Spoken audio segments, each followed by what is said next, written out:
দর্শক আপনাদের সবাইকে ক্রিক ফ্রেন্সিতে স্বাগত জানাচ্ছি। আমি ফয়সাল হাবিব। আপনারা আমাকে দেখছেন crickfrenzy.com এর অফিসিয়াল ফেসবুক পেজ এবং আমাদের অফিসিয়াল ইউটিউব চ্যানেলে। আমরা ক্রিক ফ্রেন্সিতে ক্রিকেট নিয়েই থাকি, সবসময় ক্রিকেট নিয়ে কথা বলি। ক্রিকেটই আমাদের আসলে সব কিছু। সো সেখানে ম্যাক্সিমাম টাইমে সিরিয়াস কথাবার্তাই বলা হয়। Cricket is a serious business as well, কিন্তু একই সাথে ক্রিকেট কিন্তু আলটিমেটলি এন্টারটেনমেন্টের একটা মাধ্যম।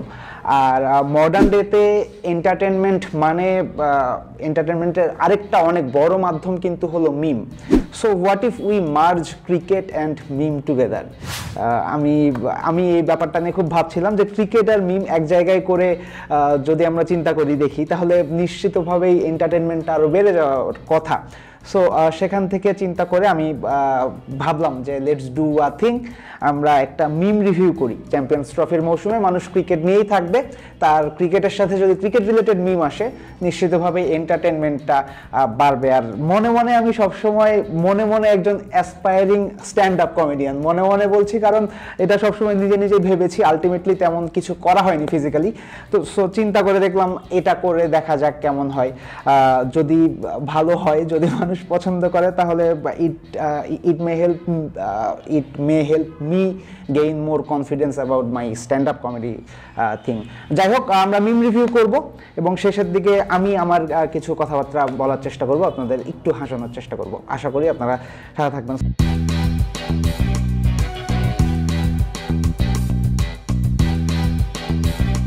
সো প্রথম মিম, আমরা প্রথম এপিসোডে যেটা করব, যে দুইটা ম্যাচ হয়েছে চ্যাম্পিয়ন্স ট্রফিতে, পাকিস্তান নিউজিল্যান্ড আর ভারত বাংলাদেশ, এই দুইটা ম্যাচ রিলেটেড মিম আমরা রিভিউ করা শুরু করবো। সো প্রথম মিম, বাবর আজম টুডে ভাইজান ইয়ে স্টাম্পস হোনে মে কিতনা ওয়াক্ত বাকি হ্যায়। এটার বাংলা হইল যে দিনের খেলা শেষ হতে আর কতক্ষণ বাকি। সাদা পোশাকে বাবর আজম নিউজিল্যান্ড এগেনস্টে যে এমন ইনিংসটা বাবর খেলেছেন, খুবই অদ্ভুত প্রকৃতির একটা ইনিংস ছিল। 321 রানের টার্গেটে যত স্লো বাবর ব্যাট করেছেন। পাকিস্তানে একটা কথা চালু আছে যে নিজের র্যাঙ্কিং বাঁচানোর জন্য নাকি বাবর ব্যাটিং করেছেন। I am not sure about that, but অদ্ভুত ছিল বাবরের ব্যাটিং। পরের meme, in Pakistan's dressing room somebody has their shaving foam on the face while waiting for Babar's 50। This is dedication.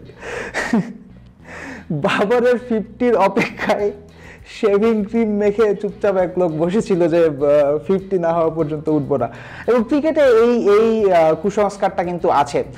যখন কপিল দেব 83 ওয়ার্ল্ড কাপে যখন সেঞ্চুরি করছিলেন বা যখন ইনিংসটা খেলছিলেন, দেখানো হয় বা বলা হয় ইন্ডিয়ান ড্রেসিং রুমে কেউ একদম নড়াচড়া করতে পারেনি। ইভেন 2011 ওয়ার্ল্ড কাপেও সচিন টেন্ডুলকার তিনি বীরেন্দ্র সেহবাগকে তার সিট থেকে একটুও উঠতে দেননি এই কুসংস্কারের উপর চিন্তা করে। সো সম্ভবত এই লোকও ভাবছিলেন যে আমি শেভ করতে গেলেই বাবর আউট হয়ে যাবে, তার জন্য ওঠেননি। রমজানের বাজারের লিস্টে এসপি আছে তো? পরেরটা, বাবর আজম নিউজিল্যান্ড কে লিয়ে খেলকে গয়া। ওকে, এটা থর রাগনারক সিনেমার ওই মিমটা। পাকিস্তান নিউজিল্যান্ডকে বলতেছে তুমি আমাকে হারাতে পারবে না, নিউজিল্যান্ড বলতেছে আমি জানি আমি হারাতে পারবো না, কিন্তু ও পারবে। ওকে পেছনে দেখা যাচ্ছে বাবর আজম। এক্স্যাক্টলি, দেখে মনেই হবে, বাবরের ইনিংসটা দেখে মনেই হবে যে বাবর একা হাতে পাকিস্তানকে না হারিয়ে দিয়েছে ম্যাচটা। পরেরটা, Pakistan's jersey is full of dots and their run rate in power play is 2.3 per over. The designer was a visionary. পাকিস্তানের জার্সিটা সুন্দর লাগছে টিভিতে, কিন্তু জার্সির স্ট্রাকচারটা বেশ সুন্দর, dot dot dot dot dot. So যেহেতু জার্সিতে অনেক ডট, তাই পাকিস্তান মাঠেও অনেক বেশি ডট দিচ্ছে। পাওয়ার প্লেতে ভাই 23 রান নিছে একটা দল, 321 রানের টার্গেট, পাওয়ার প্লে শেষে 23 রান, মানে এটা আনবিলিভেবল ছিল। Surely the designer was visionary, তিনি জানতেন এভাবে খেলবে পাকিস্তান। চেজিং 321, কতগুলো কচ্ছপ। হ্যাঁ এক্স্যাক্টলি, অ্যাকুরেট মিম। পাকিস্তান 321 যেভাবে চেস করতে নেমেছে, মনে হচ্ছিল যে কতগুলো কচ্ছপ সামনে থেকে এগোচ্ছেন, তাদের নেতৃত্বে আছেন বাবর আজম। পরেরটা, show me a better love story than Mohammad Shami, উঠো নাহা আইসিসি টুর্নামেন্ট মে উইকেট নিকলো সো যাও। অ্যাকুরেট মিম, কারণ মোহাম্মদ শামি লাস্ট 2023 ওয়ার্ল্ড কাপে একা হাতে ইন্ডিয়াকে জিতাই দিচ্ছিলেন পুরো মানে একেবারে ওয়ার্ল্ড কাপটা। বেশ বিশ্বকাপের সর্বোচ্চ উইকেট টেকার ছিলেন। তারপরে ইনজুরিতে পড়েছেন, ইনজুরি থেকে আবার এলেন, ইংল্যান্ডের এগেনস্টে ম্যাচ খেললো ভারত, সেখানে কিন্তু শামি খুব একটা ভালো করতে পারেননি, বাট যখনই আইসিসি চ্যাম্পিয়ন্স ট্রফিতে তিনি মাঠে নামলেন বাংলাদেশের এগেনস্টে 5 উইকেট নিয়ে নিলেন। This man is made for ICC champions trophy I believe, মানে আইসিসি ট্রফিস। পরেরটা হারিস রিজওয়ান বাবর। হ্যাঁ, বাংলাদেশের অবস্থা দেখে পাকিস্তান মানে জানালা দিয়ে বাংলাদেশের অবস্থা দেখে, বাংলাদেশ যেভাবে ভারতের সাথে হেরেছে সেটা দেখে পাকিস্তানের প্লেয়াররা ভয় পাচ্ছে বলা যেতে পারে, কারণ পাকিস্তান যেহেতু প্রথম ম্যাচটা হেরে গেছে অলরেডি। সো হ্যাঁ, accurate, another accurate one. If your favourite players Glenn ফিলিপসকে নিয়ে অনেক বেশি কথাবার্তা হচ্ছে। Glenn Phillips big hitter, Glenn Phillips wicket taking off spinner, Glenn Phillips wicket keeper and acrobatic fielder as well. মানে এবি ডিভিলিয়ার্স তো আর ফিরে আসা সম্ভব নয়, কিন্তু এবি ডিভিলিয়ার্সকে আমরা যেমন অলরাউন্ডার বলতাম, গ্লেন ফিলিপসও কিন্তু তার চেয়ে কোনো অংশে কম না ভাই। সেদিন যে ক্যাচটা ধরছে, অ্যাবসুলেট বিউটি। পরেরটা, God has sent Glenn Phillips for those who didn't witness Jonty Rhodes. True, আমি জন্টি রোডসের কথা শুনেছি ছোটবেলা, আমি নিজেকে বলতাম আমার নাম জন্টি রোডস। সো জন্টি রোডসের গল্প শুনেছি, কিন্তু জন্টি রোডসের খেলা আমি নিয়মিত দেখেছি বলে মনে পড়ে না। But Glenn Phillips, Rabindra Jadeja, এদের ফিল্ডিং যখন দেখি, আমি মোহাম্মদ কাইফের ফিল্ডিং দেখেছি, পল কলিংউডের ফিল্ডিং দেখেছি, আমি যুবরাজের ফিল্ডিং দেখেছি, তাদের ফিল্ডিং যখন দেখি আমার মনে হয়েছে যে ফিল্ডিং ইজ অ্যান আর্ট। আর গ্লেন ফিলিপস অ্যাবসলিউট জেম, যে সব কাজ তিনি মাঠের মধ্যে করেন, outstanding. This one is interesting. Gerard Kimber উনি একজন ক্রিকেট নিয়ে কথাবার্তা বলেন। তিনি তার রিসেন্ট একটা ইউটিউব পোস্টে বলেছেন, I think Mahmudullah played for east Pakistan in 1969, he might have played for British India, that's how far his career goes. Again, আমি অবশ্যই কোনো প্লেয়ারকে অসম্মান করব না বা করার আমার ইন্টেনশন নাই, ইটস জাস্ট মিম, এবং আই ফাউন্ড ইট ফানি। কারণ মাহমুদুল্লাহ রিয়াদ যতদিন ধরে খেলছেন এবং যত বেশি তার অভিজ্ঞতার ঝুলি, মনে হতেই পারে, মানে যে যেমন কিম্বার বলেছেন যে দেখে মনে হবে মাহমুদুল্লাহর ক্যারিয়ার পূর্ব পাকিস্তান দলের হয়েও তিনি খেলেছিলেন, তিনি ব্রিটিশ ইস্ট ইন্ডিয়া দলের হয়েও খেলেছিলেন, কারণ দীর্ঘদিন ধরে খেলছেন। এখন মাহমুদুল্লাহর স্ট্রাকচার, মানে যে চরিত্রটাও একেবারে ওরকম হয়ে গেছে। সো হ্যাঁ, ফানি, চিন্তা করলে ফানি একটা বিষয়। But we missed Mahmudullah in last ODI against India, যেটা আমরা হারলাম, কারণ মাহমুদুল্লাহ খুব ভালো ফর্মে কিন্তু ছিলেন। পরপর 4টা ম্যাচ তিনি 50 করেছেন। আফগানিস্তান এগেনস্টে, ওয়েস্ট ইন্ডিজের এগেনস্টে দুর্দান্ত খেলেছেন। মাহমুদুল্লাহ থাকলে ভালো হতো ভারতের এগেনস্টে। Pakistan lost first match in 2017 Champions Trophy. Again, they lost in 2025 Champions Trophy, but that doesn't mean we will win this year again. কারণ সেবার প্রথম ম্যাচটা পাকিস্তান ইন্ডিয়ার সাথে হেরেছিল, এবার কিন্তু ইন্ডিয়াকে এখনো ফেস করা বাকি। So you have to be cautious. Bangladesh batting sore eyes today. আমি যেই মিমগুলো দেখছি এগুলা আপনারা এতক্ষণে জানেন, নিশ্চয়ই আশেপাশে কোথাও চলে আসবে। এটা দেখেই আপনারা যখন দেখবেন এটা তখনই বুঝবেন যে খুবই ভালো একটা মিম, মিনিংফুল একটা meme. How to return favours featuring Jaker Ali. True, Jaker Ali ওই ক্যাচটা ধরলে যে আমরা ম্যাচটা জিতে যেতাম এমন গ্যারেন্টি নাই, তবে হ্যাঁ ম্যাচ আরো ক্লোজ হতে পারতো। বাট জাকেরের ক্যাচ মিস করেছিলেন রোহিত, জাকেরও একটা ক্যাচ মিস করেছেন, রিটার্ন ফেভার করে দিয়েছেন। ভাই, তোমার কোনো ধার আমি রাখবো না, আমি ধারটা শোধ করে দিচ্ছি। Every masterpiece has a cheap copy. Miraz গতকালকের ম্যাচে এরকম কখন করছে আই ডোন্ট নো, বাট আমার বিরাট কোহলির ব্যাপারটা মনে আছে। কেদার যাদব বোলিং করছিলেন 2017 চ্যাম্পিয়ন্স ট্রফিতে। তো কেদার যাদবের বোলিংয়ে ওয়েল সেট তামিম ইকবাল কিন্তু ক্যাচ দিয়ে ফিরেছিলেন শর্ট এক্সট্রা কাভারে, এবং ক্যাচটা আনফর্চুনেটলি বিরাট কোহলির হাতে যায়। ক্যাচ ধরার পরে বিরাট কোহলির সেলিব্রেশন কিন্তু এমন ছিল। 8 বছর পরে আবার একটা ইন্ডিয়া বাংলাদেশ ম্যাচে সেম জিনিসটা রেপ্লিকেট হয়েছে, ব্যাপারটা বেশ ইন্টারেস্টিং।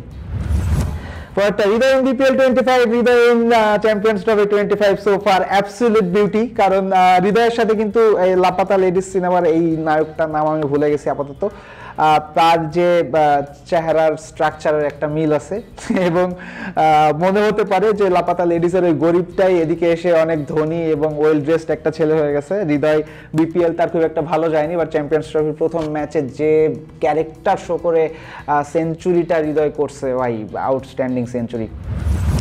আজকে ভারত বনাম বাংলাদেশ ম্যাচে বাংলাদেশ জিতার পসিবিলিটি বুঝাতে আর্যভট্ট শূন্য আবিষ্কার করেন। না, বাংলাদেশের জেতার পসিবিলিটি শূন্যর চেয়ে বেশি ছিল। তবে হ্যাঁ, আজকের মানে ভারত বাংলাদেশ ম্যাচে বাংলাদেশের ব্যাটাররা কত রান করবে এটার একটা পসিবিলিটি বুঝাতে শূন্য আবিষ্কার করেছেন আর্যভট্ট, এটা কিন্তু বলা যেতে পারে। ভাই অনেকগুলা ডাক ছিল আমাদের, এত ডাক নিয়ে ম্যাচ জেতা খুবই কঠিন।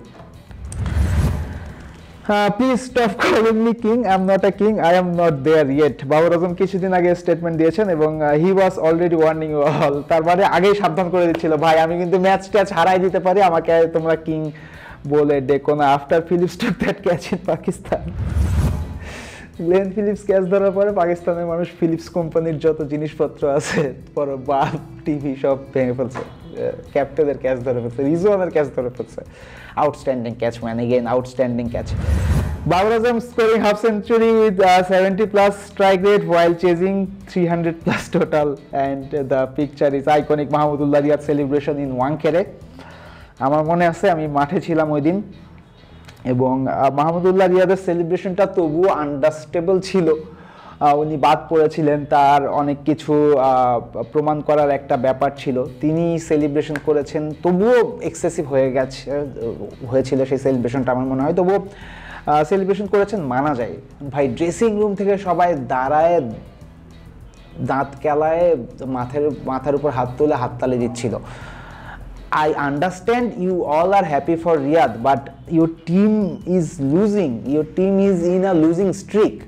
You can't just do that. এবং গতকালকের ম্যাচেও এরকম একটা ঘটনা ঘটেছে, ক্যাপ্টেন নাজমুল হোসেন শান্তর একটা এরকম হাস্যরসাত্মক ছবি সব জায়গায় ছড়িয়ে পড়েছে, এবং ইট ফিলস অড, দেখতে একটু দৃষ্টিকটু লাগে। আমি জানি ব্যাপারটা ওরকম না, আমি জানি ওই সময় ওই মুহূর্তে হয়তো বা কোনো জোক ক্র্যাক করা হয়েছে, সেটার জন্য হেসেছেন ক্যাপ্টেন, তার সাথে অ্যাসিস্ট্যান্ট কোচও ছিলেন, তো হতে পারে ওই সময় ক্যামেরায় চলে এসেছে। বাট এগেইন যখন আসে এই ছবিগুলো আমাদের সামনে, ফ্যানরা আসলে অনেক বেশি কষ্ট পান, কারণ ফ্যানরা অনেক আশা নিয়ে বসে থাকেন, এবং ফ্যানরা এত কিছু চিন্তা করবেন না, তাদের এত কিছু চিন্তা করার ঠেকা এখনো পড়েনি বাংলাদেশে।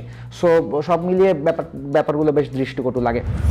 Jersey like Ireland, performance like Ireland, Pakistan so far can't deny. পাকিস্তানের জার্সির কালার অনেকটা আয়ারল্যান্ডের জার্সির কালারের মতো হয়েছে, এবং আয়ারল্যান্ডের মতোই পারফর্ম তারা করছে ফার্স্ট ম্যাচে বলতে হবে। এবং আয়ারল্যান্ড থেকে মনে পড়লো, আয়ারল্যান্ড ভাই এই দুনিয়ার অন্যতম ওভার হাইপ টিমগুলোর মধ্যে একটা আমার মনে হয়, কারণ তারা সবসময় হাইপ তোলে বাট তেমন কিছু করতে পারে না। ওকে, আজকের দিনের লাস্ট মিম এটা আমার।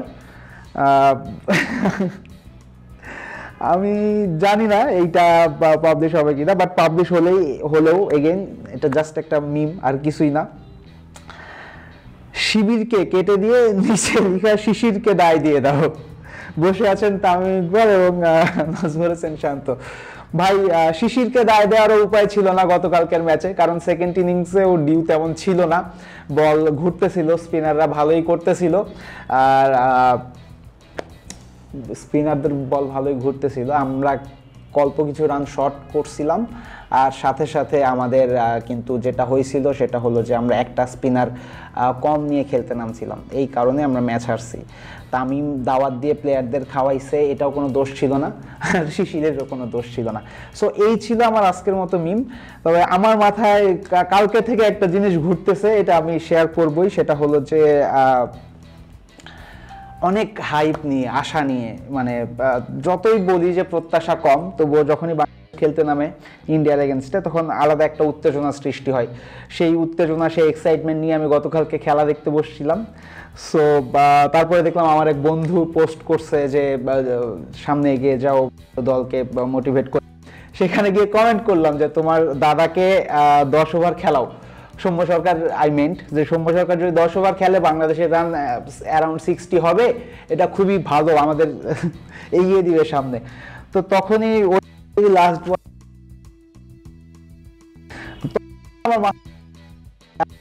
একটা সিনেমা আছে রাজনীতি, সিনেমায় ক্যাটরিনা কাইফ আছে, ক্যাটরিনা কাইফের বিয়ে হয় অর্জুন রামপালের সাথে।